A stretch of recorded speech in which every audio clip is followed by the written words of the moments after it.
안녕하세요. 이종원입니다. 2020년 4월 14일 내일이 총선거 날이네요. 총선에는 이미 한 거와 진배 없죠. 결과가 나오는 것만 나왔는데 지금 어떻게 대세를 바꾸겠습니까?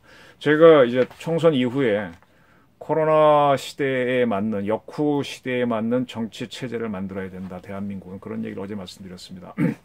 그리고 과거에는 코로나가 통일의 적기다, 기회가 된다는 말씀도 드렸는데 그래서 도대체 뭔 소리냐 이렇게 묻는 분들이 많아서 오늘은 그거를 주제로 한번 좀 말씀을 드리겠습니다.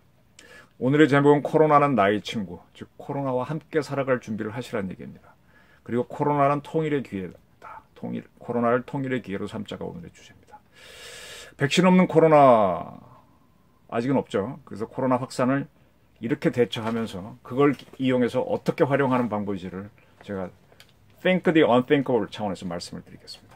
지금 우리가 코로나에 대해서 대처를 잘하고 있다라고 이제 많이 하고 있는데 여기에 대해서 보수적인 인사들, 친야적인 인사들은 굉장히 문재인 정부가 자화자찬한다라고 비판적으로 얘기하십니다.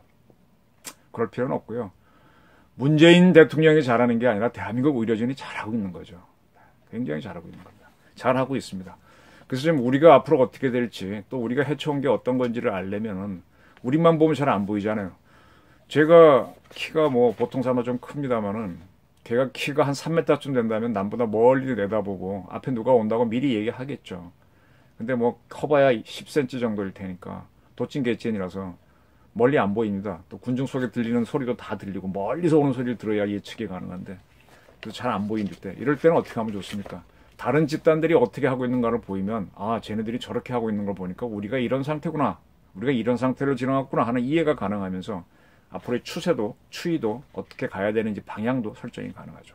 지금 일본을 보면 참 좋습니다. 일본이 올림픽 때문에 연기를 결정하기 전까지는 확진자 문제를 굉장히 회피해가지고 소극적으로 대처하다가 지금 확진자가 폭증을 하고 있습니다. 그럼 일본을 쭉 보면서 우리가 하고 있는 상황을 정리해드리겠습니다. 일본은 왜 코로나 확진자가 폭증하는가? 그리고 일본은 폭증한 저 확진자를 어떻게 할 것이냐? 아주 설명을 쉽게 해드릴게요. 일본은 섬나라이죠. 그래서 일본은 국경이 항만하고 공항밖에 없습니다. 거기만 막으면은 외국에서 들어온 요인을 막을 수 있어요. 그죠? 지금은 1991년에 소련이 무너지고 난 다음에 미국이 단극 체제, 유니폴라 시스템이 되면서 글로벌라이제이션이라 그래서 세계화 시대가 열려가지고 물론 경제는 이미 시작됐지만은 너무너무 많이 연결돼 있잖아요. 자유로운 왕래가 보장이 되고 그러다 보니까 해외에서 들어오는 요인이 너무 많아서 금융 같은 경우는 주가 같은 경우는 외국 기관들이 얼마나 사느냐에 따라서 왔다 갔다 하지 않습니까? 따라서 국내에서 문제가 생겼을 때 이게 국내 요인인지 외부 요인인지 판단이 어려워요. 근데 국경을 딱 막으면 가능하죠. 금융이라면은 하도 이제 온라인으로 돈이 왔다 갔다 하니까 또 막기 어렵지만 사람이라면 막을 수 있잖아요. 병이란 건 사람이 걸리니까. 일본은 섬나라입니다. 그래서 두 군데를 막으면 가능합니다. 현재 일본은 한일 간에 오고 가는 여객선을 3월 29일부터 완전 차단했습니다. 아마 다른 나라, 중국이나 이런 데 다니는 여객선도 화물선은 모르겠습니다만 차단했을 겁니다. 그리고 지금 공항은 일본의 공항이 매우 많죠. 오키나와까지 국제공항이 다 있는데 다 차단하고 동경에 나리타하고 하네다, 우리 김포하고 인천처럼 두 개가 있는데 하네다를 폐쇄하고 나리타만 남겨놨고요. 오사카에 가게 되면 간사이가 있는데 간사이만 열어놨습니다. 오사카 공항도 닫았고요. 딱 두 군데만 열어놨습니다. 따라서 이쪽 공항으로 띄우는 항공기가 없는 항공사들은 못 띄웁니다. 오키나와만 가는 저가 항공사도 있고 북해도만 가는 저가 항공사들은 못 들어가는 거죠. 그런데다가 비행기가 확 줄었죠. 그런데다가 현재 일본에 들어오는 외국인들은 자국인을 포함해서 무조건 14일간 자가격리를 해야 된다. 확진자가 아닌 경우에. 어기면은 우리도 지금 처벌하지 않습니까? 확진자가 휴대폰 때문에 위치가 다 드러나니까 앱도 개발됐고 신고가 들어와서 처벌을 하고 한다. 벌금 때린다 하니까 못 움직이는데 일본도 그렇게 하는 걸로 알고 있습니다. 따라서 일본에 가도 일 때문에 들어도 14일 동안 갇혀 있어야 되니까 일본은 안 가요. 손님이 너무 없어요. 그러니까 항공사도 비행기를 안 띄웁니다. 사실상 띄워봐야 손해거든요. 그래서 한일 간에 그렇게 하다 보니까 미일 미중 간의 비행기 전부 다 다운, 그라운드입니다. 그라운드. 지금 인천공항도 그렇고 다른 나라 공항도 그렇고 활주로까지 비행기들이 다 주기하고 있다고 하지 않습니까? 차는 주차고 비행기는 주기입니다. 근데 일본에 들어온 사람은 누가 들어오느냐? 우리도 똑같아요. 유학생 같은 사람들 공부하고 있는 나라에서 견딜 수가 없으니까 들어옵니다. 예. 그리고 14일간 자가격리했다가 뭐 치료를 하던 확진자가 아니면 가족 품에 있던 그런 사람은 꼭 들어올 사람만 들어오게 하는 거죠. 그래서 일본 현재 이렇게 하고 있거든요. 우리도 이렇게 먼저 했고요. 그래서 해외 유학이 차단됐습니다. 우리도 사실상 섬나라 아닙니까? 차단됐습니다. 그리고 나면은 국내에서 일어난 문제를 대처할 수 있습니다. 근데 국내도 일본은 우리 남한보다가도 몇 배나 넓은가요? 굉장히 넓죠. 3배 이상 넓죠. 3.3배 정도 넓죠. 근데 우리도 넓은 나라입니다. 여기서 도대체 어떻게 해서 초기에는 뭐 누구한테서 감염이 됐다 추적이 됐는데 지금은 안 되거든요. 근데 그럼 어떻게 합니까? 발생한 사람들, 걸린 사람들이 어떻게 돼요? 굉장히 가슴이 아프고 통증이 심하답니다. 두 가지 방법이에요. 병원에 가서 치료를 받거나 아니면 혼자 끙끙 앓다가 앓는 겁니다. 병원에 가게 되면은 확진자들이 들어오니까 병원에서 관리를 하죠. 국가가 관리할 수 있게 되죠. 그 어떤 시설을 붙여가지고 간호사, 의사 투입해서 고쳐내지 않습니까? 살려내고. 그래서 그렇게 되면 그 사람 고쳐내면 확진자가 하나씩 줄어들죠. 그리고 이 사람이 병원에 옴으로 해서 추가 감염은 차단이 되는 거죠. 아시겠나요? 거기 계속 돌아다니지 못하니까 병원에 오면 딱 갇히지 않습니까? 그래서 치료가 되고 추가 감염이 막히는 거죠. 국가에서 관리가 됩니다. 근데 병원에 오지 않는 사람도 있어요. 이거는요, 영국 사례를 보면 더 좋습니다. 영국은 지금 의료 시스템이 우리랑 비교도 안 되게. 영국의 명문 의과대학이나 명문 병원 들어보셨어요? 거기는 보건소 수준으로 의료 수준이 떨어집니다. 뭐 사회주의 비슷하게 한 영국도 사회주의 오래 있잖아요. 노동당이. 스웨덴, 뭐 다 사민주의 이런 나라들. 그런 나라 만든 얘기 문재인 정권이죠. 그래서 그렇게 의료가 약하다 보니까 병원에 가도 병실이 없으니까 그냥 혼자 버팁니다. 여러분 이걸 많이 하시는 말 있죠. 왜? 감기는 약 먹으면 2주일 만에 낫고 약 안 먹으면 보름 동안 앓다가 낫는다. 지금 코로나를 지금 지켜보니까 대충 2주일 정도 심하게 앓는 것 같아요. 가슴이 굉장히 아프고 졸도를 할 정도로 아픈데 2주일 정도 앓고 나면은 병원에서 집중 치료를 안 해도 낫는 사람들이 제법 있습니다. 영국이나 스웨덴에서 지금 그게 바로 집단 면역, 자가 면역이라는 겁니다. 근데 문제는 기저질환이 있는 분들은 못 견딘다는 거죠. 합병증으로. 그거는 뭐 병원 집중 치료를 해도 마찬가지인 것 같습니다. 조금 확률이 좀 떨어지긴 하지만. 그래서 혼자 자가 치료를 하는 분들이 있는데 그런 분 옆에 가족들이 이제 음식도 줘야 되고 이렇게 보살펴 주잖아요. 근데 그 가족들이 다 감염이 되느냐 봤더니 감염이 안 되는 사람들이 제법 있어요. 그럼 면역 차이인 것 같아요. 그건 아직 원인은 잘 모르겠습니다. 그렇게 해서 가족들이 이분 뭐 대소변도 받아주고 음식도 주고 하는데 같이 안 걸린 경우가 제법 있거든요. 걸려도 가볍게 지나가는 사람들. 이렇게 하다 보면은 그분도 고쳐지게 되면은 또 그분도 아픈 동안 이동을 못하니까 이게 잡히는 겁니다. 자가적으로 잡히던 병원 치료에서 잡히던. 그리고 그렇게 한번 앓고 난 분들은 그분들의 피를 뽑으면 혈장에서 그게 면역 체계가 있기 때문에 다른 환자한테 넣으면 또 빨리 치료가 되면서 이렇게 되면서 이제 확진자를 급속히 줄여갈 수가 있는 겁니다. 네. 그래서 감기약은 먹으면은 감기는 2주, 약 안 먹으면 보름 만에 낫는다. 이 원리가 지금 코로나에도 적용되고 있답니다. 끙끙 앓다가 치료되든 병원 가서 치료되든 치료가 됩니다. 막 돌아다니는데 한계가 있어요. 그래서 계속 이렇게 공항을 차단해서 오는 사람들은 2주간 격리시키고 그리고 국내에서는 계속 자가 치료든 병원 치료든 하게 되면 뚝뚝뚝뚝 떨어집니다.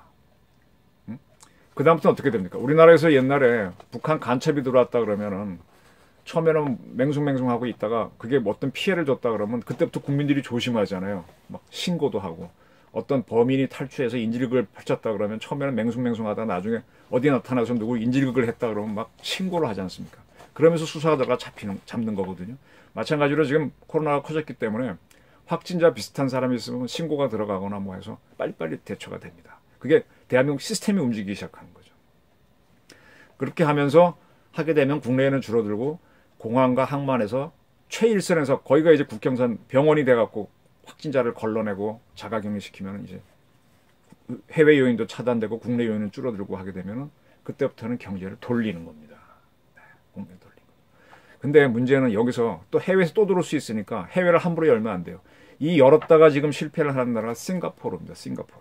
싱가포르는 아시는 분은 아실 텐데 말레이 반도 맨 끝에 있습니다. 조호바루라는 데가 이제 말레이시아인데 그걸로 바로 연결이 되죠. 네? 섬나라가 아닙니다. 일본처럼. 근데 말레이시아는 제조업이 없어요. 농산물 하나도 수입해야 되고요. 물도 말레이시아에서 갖고 옵니다. 쓰레기도 그쪽으로 보내서 그쪽에서 처리해 줘야 돼요. 돈으로 다 하는 나라입니다. 서울이 경기도 없이 못 사는데 싱가포르가 어떻게 살겠어요? 그래서 그 나라가 국경을 차단하면요 오래 못 버팁니다. 자기네가 괴롭습니다. 그리고 싱가포르의 챈랩콕 공항은 동남아시아의 허브 공항이거든요. 거기를 거쳐갖고 말레이시아, 인도네시아로 가는 비행편이 굉장히 많아요. 그걸로 인해서 먹고 사는 싱가포르 사람들이 굉장히 많은데 그게 차단되면 싱가포르 경제는 추락입니다. 우리랑 달리 너무 작은 도시 국가라서 싱가포르 면적이 서울보다 약간 크고 부산보다 조금 부산 비슷할 겁니다. 그러다 보니까 이제 자기네는 떨어지니까 싱가포르 사람들도 집집마다 필리핀 메이드 두고 있지 않습니까? 그분들이 다 해주니까 여자분들도 일을 하시고 하는데 필리핀 사람들이 본국으로 돌아가고 하면 가정 경제도 잘 안 돼요. 그렇게 외생 변수에 약한 나라입니다. 오픈을 했죠. 하니까 지금 확진자가 증가합니다. 지금 싱가포르 주변 나라들은 개발도상국이라서 아직 대처를 못 하거든요. 자, 우리는 굉장히 지금 잘 다운시키고 있어요. 일본은 지금 우리 뒤를 따라서 다 드러나게 했다가 이제 확진된 사람들을 잡아서 이제 줄여가겠죠. 근데 우린 잡았으니 문을 열겠다, 사람 모이겠다 그랬을 때 외부 요인, 가장 가까운 일본서, 중국에서 들어온다면 또 우리가 싱가포르 꼴이 됩니다. 따라서 우리가 이 오픈이라든지 경제를 돌린다고 할 때는 중국하고 가까이 있는 북한하고 일본의 변수를 보면서 해야 됩니다. 육지로 연결될 수 있는 북한 변수를 특히 잘 봐야 됩니다. 따라서 우리가 항만을 열 거냐, 공항을 열 거냐는 주변국, 일본이 늘어나니까 일본, 중국은 지금 조금 줄고 있다니까 이제 다 걸릴 사람 걸리고 이제 확진자 치료 중이라는 얘기겠죠. 감염이 줄어든다는 얘기겠죠. 그런 걸 봐가면서 해야 되고 특히 북한은 잘 봐야 됩니다. 중국이 줄고 있다는 거는 여러분 의심해서 볼 필요는 있지만은 일단은 저기도 우리보다 먼저 걸렸기 때문에 외부 요인 맞고 국내에서 하다 보니까 줄어들고 있구나 이렇게 보시는 게 좋을 것 같습니다. 그 다음에 이게 완전히 지금 스톱되다 보니까 우리 지금 공장에 모여서 일을 못 하잖아요. 공장에서 일을 해도 배달하는 유통업체들이 잘 안 하게 되잖아요. 물론 지금 되긴 되지만은 근데 진짜 경제 위기는요. 제조업도 문제고 하지만 금융이 마비가 되면은 자본주의 사회는 진짜 힘듭니다. 그게 과거 리만 브라더스 사태, 서브프라임 모기지 살 때 미국이 애를 먹었던 게 금융기관들이 나자빠지기 시작하면 어려워지는 거죠. 이 돈이 돌아가는 거에서 돈 맥을 혈관 같은 데인데 그게 끊어지면 뭐 끝이지 않습니까? 우리도 IMF 경제 위기가 외환위기, 금융위기라서 어려웠던 겁니다. 미국 사람들 국민소득 5만 불 그러지만 대부분 평범한 사람들은 월세로 삽니다. 돈이 없어요, 미국 사람들. 따라서 그 사람들도 하루 벌어 하루 사는 사람들이에요. 우리는 미국이 대단한 것 같지만 그렇지도 않아요, 가서 보면. 근데 그 사람들이 일을 못하면은 렌트비를 못 냅니다. 렌트비를 못 내면은 미국은 또 그 금융기관들이 이자 받고 사는데 이자 못 받고 그럼 집을 압수하겠죠. 집을 회수하겠죠. 근데 그건 집값이 떨어지면 서브프라임 위기가 반복되잖아요. 금융위기가 되면 미국 경제가 폭망으로 갈 수도 있죠. 그래서 트럼프가 쉽게 말하면 렌트비 내라고 $1,000씩 다 주겠다는 겁니다. 그러면 금융기관은 버티잖아요. 제조업과 유통은 어쩔 수 없더라도. 그래서 이번에 한번 지나가면 또 줄 겁니다. 그 기간 사이에 뭐 하느냐. 해외 요인을 막아버리고 그 다음에 국내 요인을 최대한 잡아가는 거죠. 네. 무슨 말인지 알겠습니까? 미국도 지금 확진자가 확 늘고 있는 거는 일본과 똑같아요. 다 띄워놓고 이제 잡고 국경 차단했으니까 외부 요인 차단하고 막고 있는데 그 사이에 금융이 무너지지 않도록 돈을 계속 주는 겁니다. 그냥. 나중에 이거 어떻게 할 거냐? 세금으로 걷어들이면 돼요. 별 문제 없습니다. 우리도 걷어들이면 돼요. 이제 우리도 바로 이 문제. 현재 우리가 금융위기는 아직 안 갔습니다. 금융이 버티고 있습니다. 그래서 요거를 우리가 잘 처리하면은 우리 금융이 무너지지 않고 제조업이 다시 돌아갈 수 있게 되고 해외에서 오는 요인을 차단하고 북한에서 올 수 있는 육지발 위기를 막고 이렇게 한다면 우리는 경제를 언젠가 돌릴 수 있죠. 근데 이게 실패해서 계속 뭐가 이게 줄어들지 않으면은 그러면 이제 그러면 이제 불편해지는 거죠. 근데 상당히 다운되면은 지금 여러분들 아직 우리가 폐렴이나 이런 거 완치 못 하는데도 거의 없잖아요. 병원에 가서 치료받고 할 수 있으니까. 그러니까 아주 낮은 단계니까 그냥 지나지 않습니까? 우리 못 잡는 병이 있지만, 난치병이 있지만 그냥 지나는 거는 그분들이 걸리면 병원 가서 스스로 치료받고 하니까 알고도 그냥 사는 것처럼 그렇게 사는 겁니다. 그럼 경제가 돌아갑니다. 자가 치료를 하든 병원 치료를 하든 제조업 돌아가고 유통업 돌아가면 경제가 살고 그럼 우리 살 수 있는 겁니다. 그리고 백신이 개발될 때까지 기다리면 되는 겁니다. 근데 문제는 뭐냐? 미국, 이탈리아, 일본, 프랑스 문제 있지만 결국은 해낼 겁니다. 우리처럼. 중국도 해낼 것 같아요. 러시아도 해내겠죠. 스웨덴은 해낼 겁니다. 근데 못하는 나라가 누군가 하면은 의료 시스템이 약하거나 제조업도 없고 하는 중남미 국가들하고 아프리카 국가들입니다. 거기가 계속 창궐하면 에볼라 바이러스 뭐 이런 것처럼 그런 사람들이 이렇게 자꾸 유입이 되는 거잖아요. 지금 우리나라에서 마약 범죄 할 때마다 어디죠? 아프리카에 갑자기 생각이 안 나네. 나이지리아인가? 거기 사람들을 굉장히 조사하고 하는데 자꾸 거기 못 사니까 그런 위험 요소를 갖고 살지 않습니까? 응? 병도 그렇고. 이제 거기가 항상 이 선진국을 위협하는 나라로 있습니다. 근데 그런 사람들은 노동을 해서 먹고 사니까 자꾸 선진국으로 올라 그래요. 지금 시리아 난민들이 들어오는 거에 대해서 터키 거쳐서 독일 오는 거, 프랑스 오는 거 열심히 유럽인들이 막니 안 막니 괜히 이렇게 명분주의자들은 뭐 열어줘야 된다 그러는데 그러고 병 퍼지면 정부가 알아서 해결하라 그러면 정부는 뭐 능력 있습니까? 이런 모순에 걸리게 되는 겁니다. 근데 문제는 또 어떤 나라가 또 그 다음에 문제가 되는가 하면 그런 나라에게 투자를 해서 돈벌이 하는 나라들. 그런 나라들은 투자를 아무나 안 하지 않습니까? 선진국들은. 근데 또 거기에 하이리스크 하이리턴이니까 투자해서 돈 벌어보겠다고 했다가 이번에 콱 물린 나라. 그게 바로 중국입니다. 그 전에 한번 나온 책 중에 차이나 플러스 아프리카의 합성어입니다. 차이나 아프리카라는 책이 있었어요. 그만큼 중국이 좋은 데는 미국이나 일본, 한국, 유럽이 다 먹었으니까 못 들어가니까 아프리카에 투자해서 아프리카를 중국화하고 있다. 그런 책이었는데 거기에 많이 투자했기 때문에 중국이 애를 먹습니다. 똑같은 것이 97년도 IMF 위기가 우리가 한참 경기 좋으니까 우리가 싸게 돈을 빌리잖아요.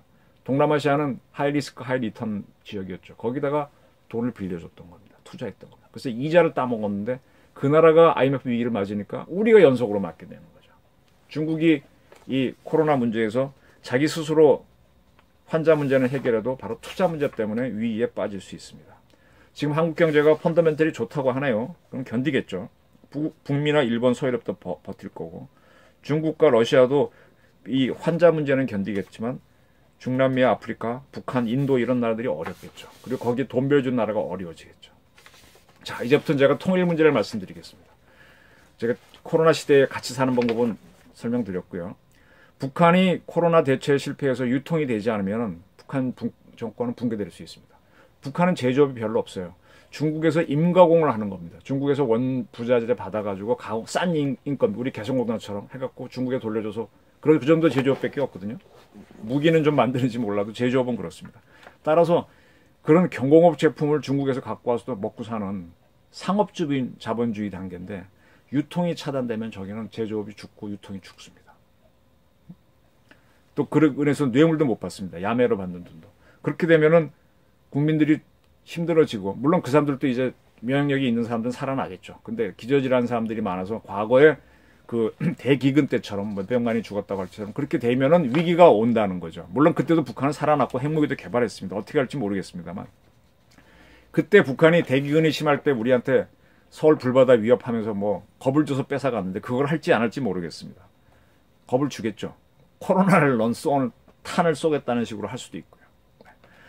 이렇게 하면서 우리 전방에 GP하고 북한 GP하고 한 1, 2km 떨어져 있고 GOP는 4km 정도 떨어져 있는데 위협 가할 수 있습니다.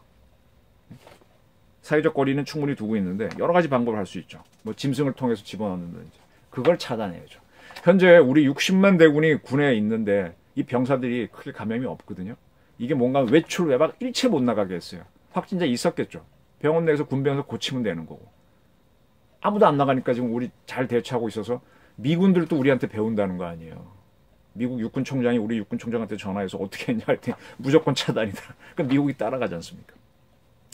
근데 이제 북한이 도저히 자기네가 처리가 안 되면 우리를 흔들기 위해서 우리 군한테 어떤 식으로 이걸 넣을 수가 있어요. 여기에 대한 대비를 하라는 겁니다. 정경도 장관, 합참의장. Think the unthinkable 하라는 겁니다. 그리고 지금 우리는 지금 간부들조차도 집 외에는 못 가고 다른 음식점 못 가게 막고 있거든요. 그래서 부대 앞에 가게들이 막 무지하게 힘들어합니다. 거기 돈 줘야 돼요, 정부는. 버티게. 근데 선고에는 풀어줄 겁니다. 오래됐으니까. 그때 어떻게 될지 잘 대처를 해야 됩니다. 그리고 북한이 경제가 폭망하도록 우리가 이걸 댐벼야 됩니다.